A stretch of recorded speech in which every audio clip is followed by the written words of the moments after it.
The Mastman assists the bowman with headsail changes, spinnaker sets, jibes, and douses, and helps maneuver the spinnaker pole. He's also responsible for pulling up the halyards at the mast to raise the sails. Ideally, the mastman should be tall, strong, and agile. He should also have a solid understanding of the bow and pit, as the mastman provides an integral link between the two.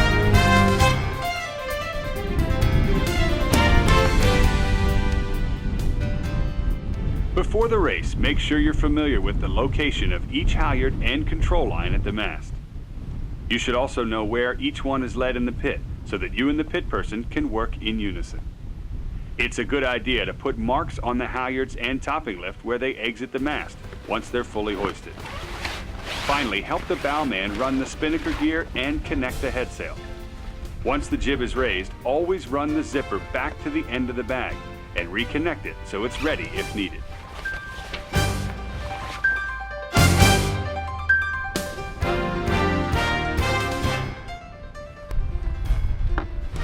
In the pre-start, the mastman's overall job is to make sure his weight is always in the right place. Stay forward and low so the helmsman can see. When reaching before the start, you may also be able to assist with the jib trim by holding the clew out and down, which improves the sheeting angle and power in the sail when it's eased. In light air, the mastman can also help in the tacks and jibes by running the jib clew back to the lead block. If the main sheet lead is forward, you can also help pull it in during high-speed turns.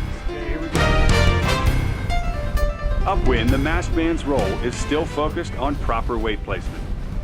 Adjust your weight as necessary with the rest of the crew by hiking out in breeze or sitting to leeward in light air. Some boats designate one person to oversee the crew's weight trim, and the mastman is an ideal person for the job. Timing the crew's movements in a roll tack, for example, is very important. At the windward mark, the mastman should not come off the rail until the last possible second. Once the bowman has set up the pole and is ready for the hoist, spring from the rail to the mast. Start sneaking some of the spinnaker halyard up, making sure the sail does not fill. As the hoist is called, pull as fast as you can using large hand-over-hand pulls. When the boat bears away, the halyard may become easier to pull momentarily. Take advantage of this before the spinnaker fills. If it starts to get harder or fills, change your form to double-handed pulls out and away from the mast, and then down into the turning block, and throw all your weight into it. Be sure to watch for kinks in the line at the turning block as the pit takes up the slack. Once the spinnaker is up or it fills to where you can no longer pull it, move immediately to the jib leech and help pull the sail down with the bowman, working your way forward. Once the jib is down, grab the lazy guy and pull enough slack forward for a jibe. If you're disconnecting the jib, help the bowman fold and bag it. Take off the jib sheets and connect them together. In a tack set, the pole can't be raised before the tack, which makes for a much faster hoist maneuver. Once the boat tacks and starts to bear away, pull the spinnaker halyard up while the bowman or floater raises the topping lift. If you have time, you may be able to raise the pole first and then hoist. The other option is to raise the spinnaker after the tack and free fly it, holding the windward sheet out and down to keep it full while the bowman connects the pole to the guy.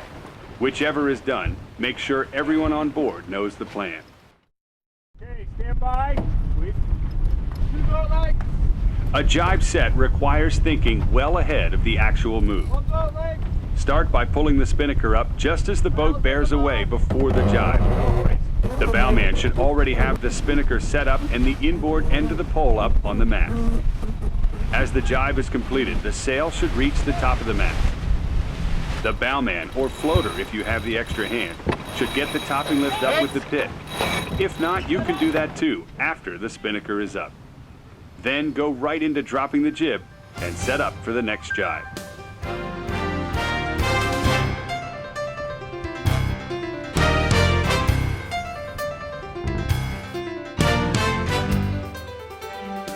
For a dip pole jibe, pull the inboard end of the pole up high enough on the mast so the outboard end can swing inside the headstay. This position should already be marked on the mast. When the trip is called, release the guy out of the end of the pole with the trip line and use it to swing the pole to the bowman. Once he's made the new guy in the end of the pole, pull the topping lift back up with the pitman, lower the inboard end back to normal, and get ready for the next jibe. Okay, diving. In an end-for-end jibe, the bowman usually handles the spinnaker pole himself. The mastman may also assist by handing off the new guy for the bowman through the jibe, so he can connect it faster. Or, working as a team, the bowman can trip out the guy while the mastman makes the new one. In heavy air, the bowman will definitely need more help. Be ready to assist with the new guy and connecting the pole back on the mast. For a standard windward drop, help the bowman set the jib up on the starboard side. You'll need to connect the jib sheets to the jib so the sail can be tacked without fouling on the pole or the topping lift. There are 3 methods. First, the port jib sheet can be run up over the pole in front of the topping lift, so when the pole is lowered, the sail can tack. Or if the bowman is disconnecting the topping lift from the pole after it is lowered, you can simply run the sheet up and over the pole with the mast. Finally, on boats that disconnect the pole from the mast altogether, simply connect the sheets to the jib on deck. Then when you lower the pole, make sure you put it under the lazy jib sheet so it's clear. When it's time, hoist the jib at the mast and then lower the pole with the bowman, double checking that the jib sheets are clear. At the drop, help the bowman pull down the spinnaker. Once he gathers the foot, pull the bulk of the sail down to him while he stuffs it in the hatch. When 2/3 of the sail is down, check that the bowman has control of the rest, and then go to the rail as the boat heads upwind, while still keeping an eye on the bowman in case he runs into any trouble.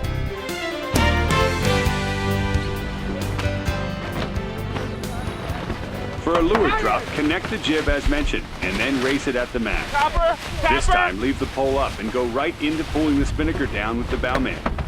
Help him gather the foot, and then pull down the bulk of the sail. For bigger boats on tight reaches, the bowman may release the guy shackle at the end of the pole. Then you can simply pull the spinnaker in from the foot or lazy guy.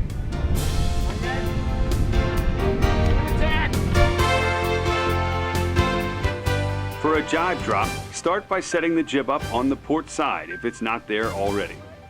Once you raise the jib, help disconnect the pole, lower it, and stow it properly for the upwind leg. Then move to the leeward side and grab the lazy guy or spinnaker sheet on end-for-end boats. As the boat jibes, pull the spinnaker to you and lift the foot over your head so that you end up on the windward side of it after the jibe. At the same time the halyard is released, pull the bulk of the spinnaker down by the leech while the bowman works the foot and the luff. When most of the sail is down, head for the rail while the bowman cleans up. The most important thing to remember as a mastman is to follow the bowman's lead and make sure the pit is following you.